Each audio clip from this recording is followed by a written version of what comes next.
Ito mga boss, SYM125 mga boss. Old model na SYM125. Ano mga boss, SYM125.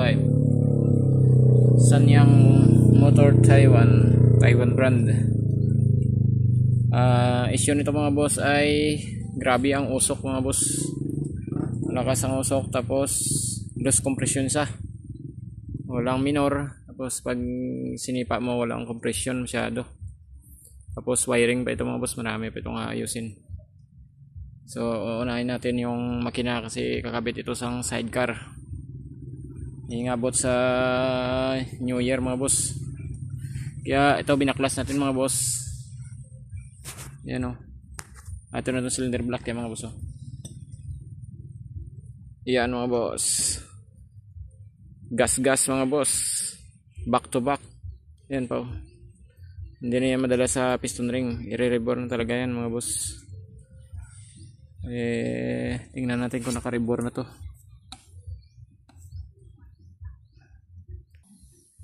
Yan, ito na mga boss yung piston nya. Very standard pa to mga boss.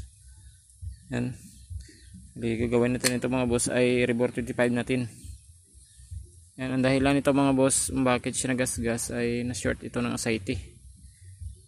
Ang connecting rod ay tingnan natin connecting rod niya.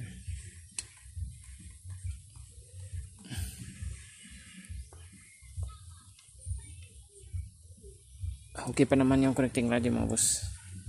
Okay, tapos ito yung dahilan pang isa pa na sakit niya mga boss ay loose compression. Ayan o.